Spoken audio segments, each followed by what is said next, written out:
성탄의 기쁨이 우리 일신교회 성도님들과 또 삶과 가정에 흘러 넘치시기를 주님의 이름으로 축복합니다.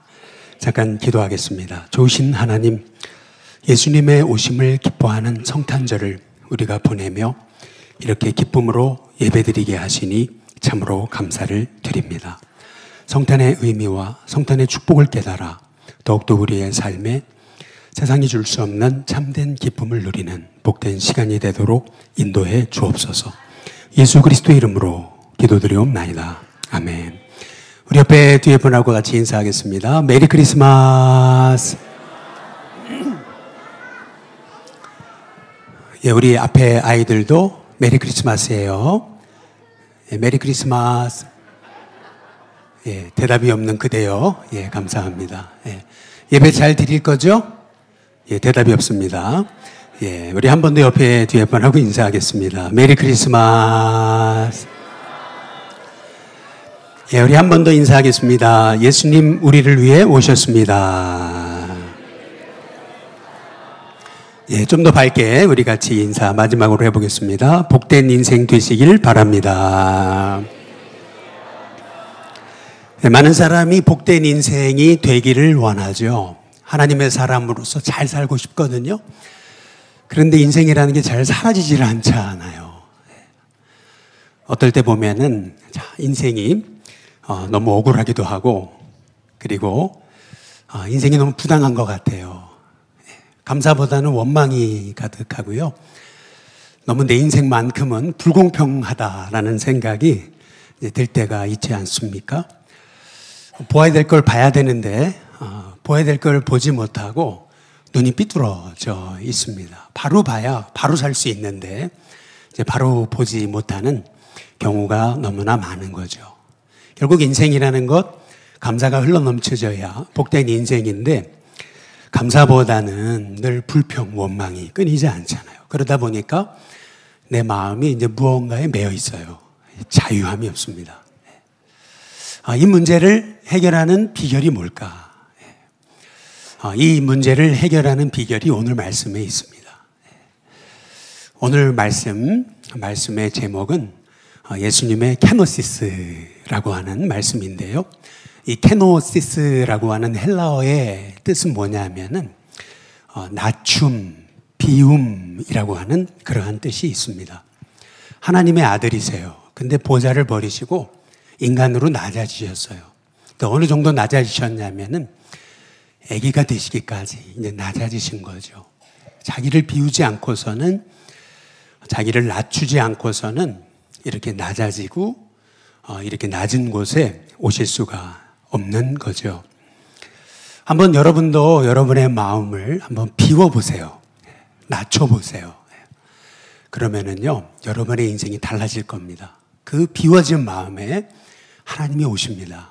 그러면서 여러분의 인생에 하나님의 은혜가 임할 거예요. 물은 위에서 아래로 흐르는 거잖아요. 마음이 높아져 있으면 그러면 은혜가 임하지 않아요.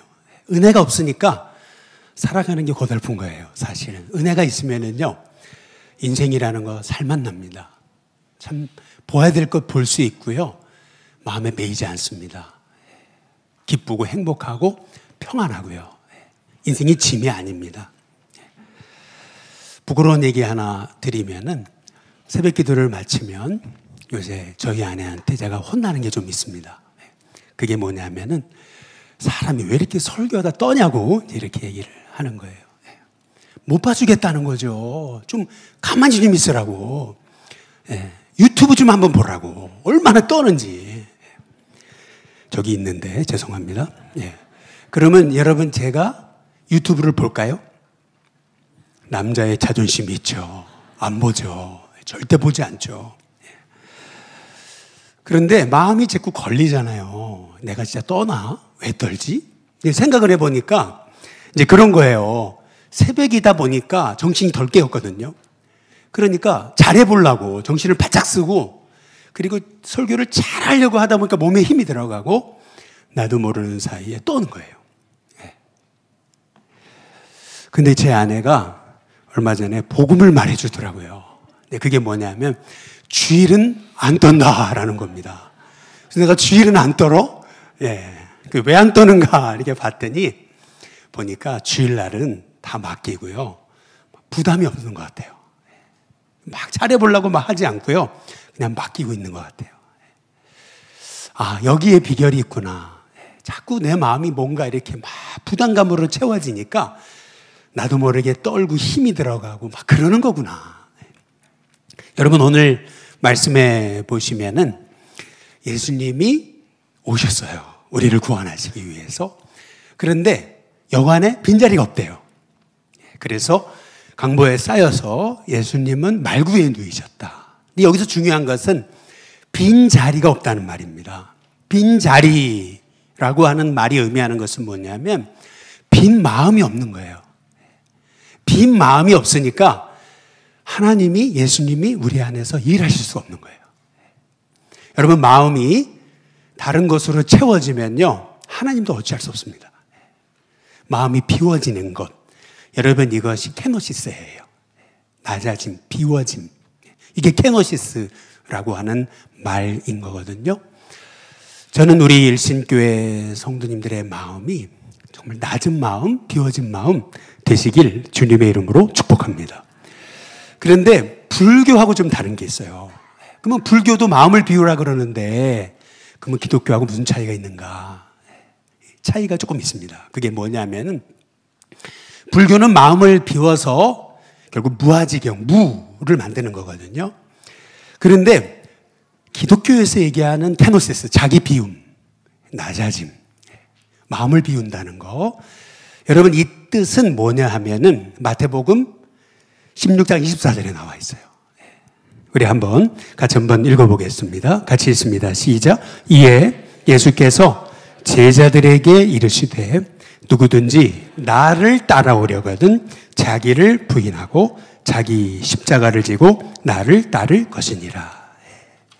그러니까 케노시스, 자기 소위 자신을 비운다는 거. 여러분, 그것은 뭘 의미하는 것이 하면 단순히 내가 무아지경, 무에 이르는 것이 아니고요. 자기를 비운다는 말의 의미는 뭐냐면은 한번 따라해 보겠습니다. 자기, 부인, 자기를 부인하는 거예요.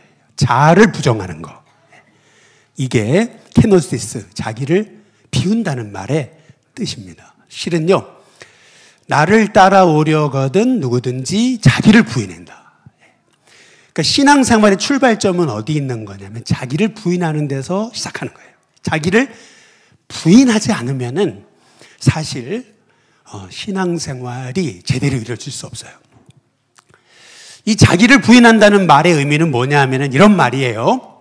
교회 오면은 여러분, 우리가 죄인이라고 그러잖아요. 근데 이 죄인이라는 말은 무슨 뜻이냐면은 나는 아무것도 아닙니다. 내겐 선한 것이 하나도 없습니다.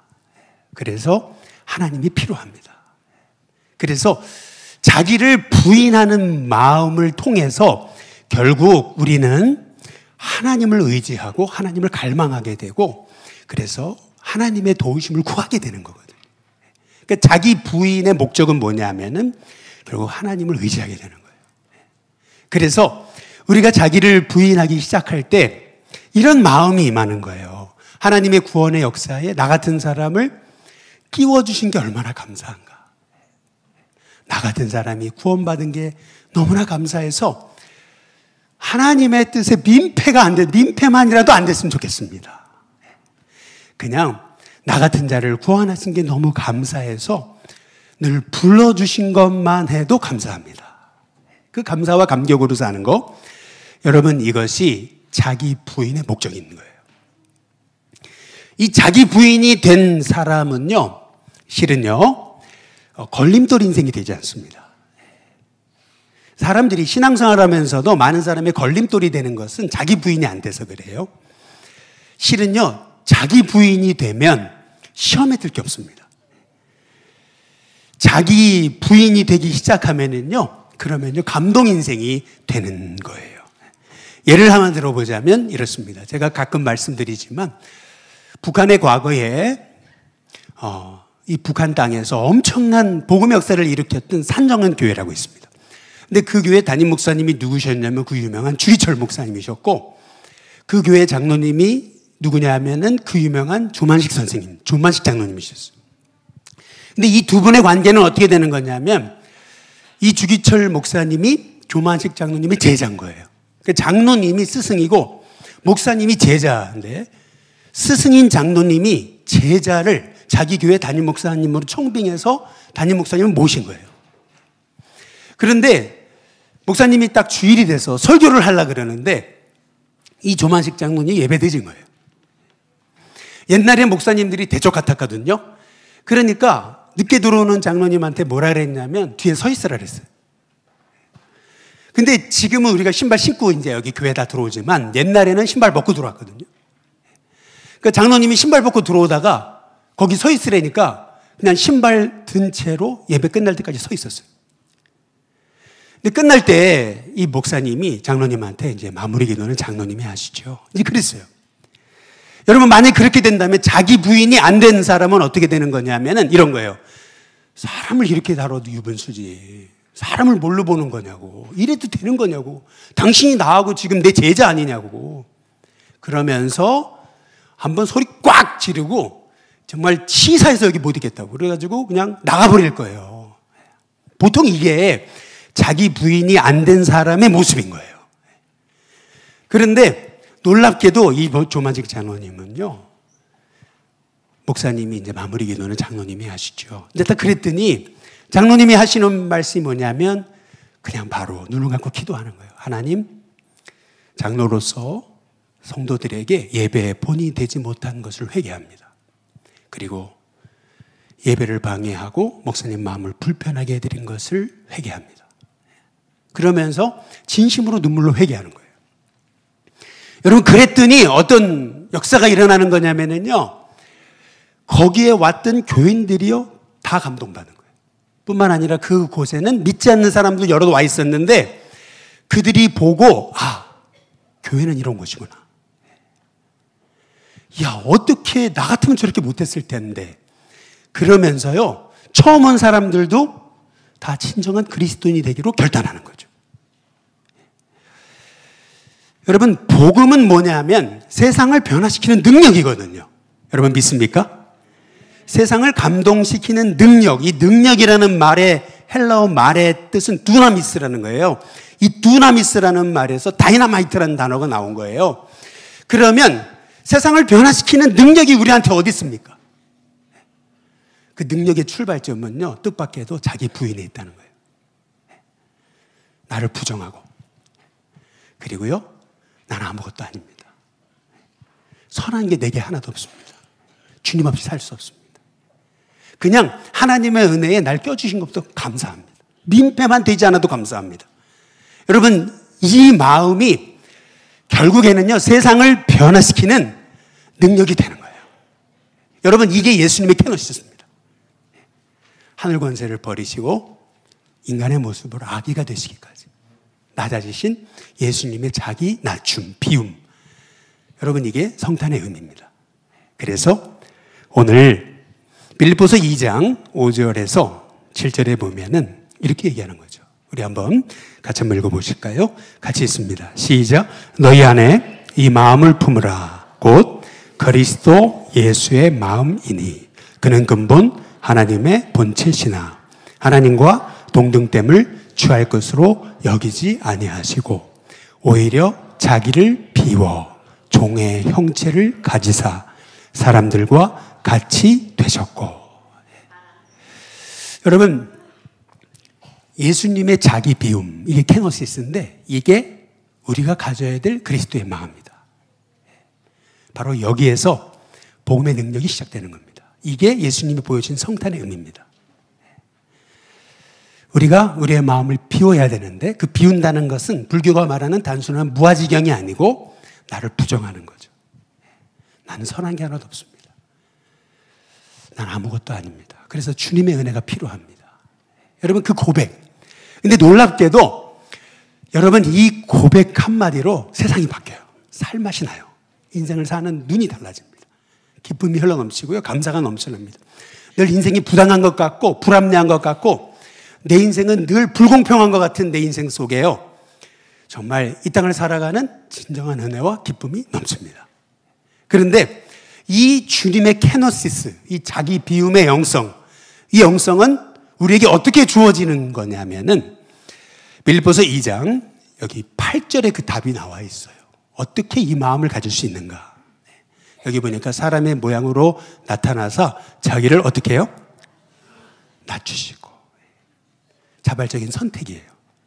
의지적인 선택. 낮아지기로 선택하는 거예요. 근데 놀랍게도 그러면 사람 나 다 우습게 보는 거 아니냐고. 그러면 동네북대냐는 거라고 이렇게 여러분 얘기하실지 모르지만 성경은 그렇게 얘기하잖아요. 성경은 뭐라 그러냐면은 9절에 한번 보시죠. 9절에 이렇게 얘기합니다. 같이 읽습니다. 함께 읽습니다. 시작. 이러므로 하나님이 그를 지극히 높여 모든 이름 위에 뛰어난 이름을 주사. 나는 나를 부인하고 나를 낮췄는데 결국 하나님이 그 인생을 높여주신다. 여러분 이것이 복음의 핵심입니다. 이것이 성탄의 의미입니다. 주님이 보여주신 케노시스, 자기 비움, 자기 낮춤의 영성입니다. 이것이 이 시대 가운데 우리가 다시 되찾아야 될 성탄의 영성입니다. 제가 이 말씀만 드리고 이제 마치겠습니다. 전에 어떤 분이 우리 교회 오셔가지고 말씀을 전하시는데 이런 말씀을 하셨어요. 캄보디아에 우리가 내년에 캄보디아 선교를 가려고 하는데 캄보디아에 가서 말씀을 전하는데 40도가 넘더래요. 그런데 그냥 사람들이 꽉 차가지고 예배를 드리는데 에어컨도 없으니까 말씀을 전하기가 너무 힘들어가지고 그냥 설교 끝내버리고 염치불구하고요 바닥에 그냥 들어 누워버렸대. 쓰러질 것 같아가지고 너무 현기증이 나고 그래가지고 그냥 설교를 끝내버리고 그냥 바닥에 벌러덩 누운 거예요. 벌러덩 누워버리니까요 그때 그 캄보디아의 아이들이 청년들이 서서 그렇게 뜨겁게 기도하는데 발바닥이 보이더라는 거죠. 근데 보니까 그 아이들이요 신발도 없이 양말도 안 신고 맨발로 왔더래. 그런데 그 맨발인 아이들이요 나라와 민족을 복을 달라고 하나님 앞에 축복하며 기도하는데 그때 말이요 가슴이 뭉클해지더라는 거예요. 도대체 이 나라가 해준 게 뭐가 있는데 이 나라를 위해서 아이들이 이렇게 눈물로 기도하나. 그때 깨달은 게 있다는 거예요. 내가 여기 와서 이 아이들에게 설교할 자격이 없는 사람이라는 거. 자격도 개뿔도 안 되면서 내가 무슨 설교하겠다고. 오히려 아이들의 그 맨발을 보면서요. 야, 이 아이들을 통해 내가 배우는 게 더 많구나. 내가 자격 없는 사람이구나. 깨닫게 되더라는 거죠. 여러분, 낮은 자리에 가서요, 보니까요, 드디어 보이는 거예요. 이야, 내가 정말 아무것도 아닌 인생이 뭐 설교한답시고 지금 잘난 체하고 저기 설교했구나.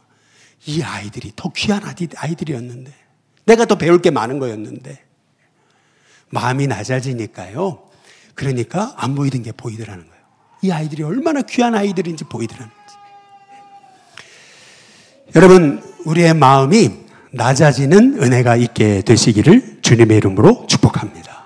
낮아져야 여러분 나 같은 자를 구원하기에 오신 그 예수님 그것이 얼마나 큰 은혜인지 자기를 포기하시고 사람의 모양으로 오시되 아기의 모습으로까지 오셔서 나를 구원하시기 위해 나에게 손 내미신 그 엄청난 사랑의 손이 뭔지 여러분 깨달아 알아야 이 땅에 불평할 거리가 없고요.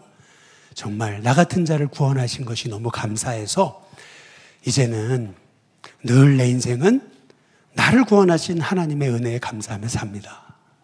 여러분 그런 인생이 되어지는 은혜가 저와 여러분 가운데 있게 되시기를 주님의 이름으로 축복합니다.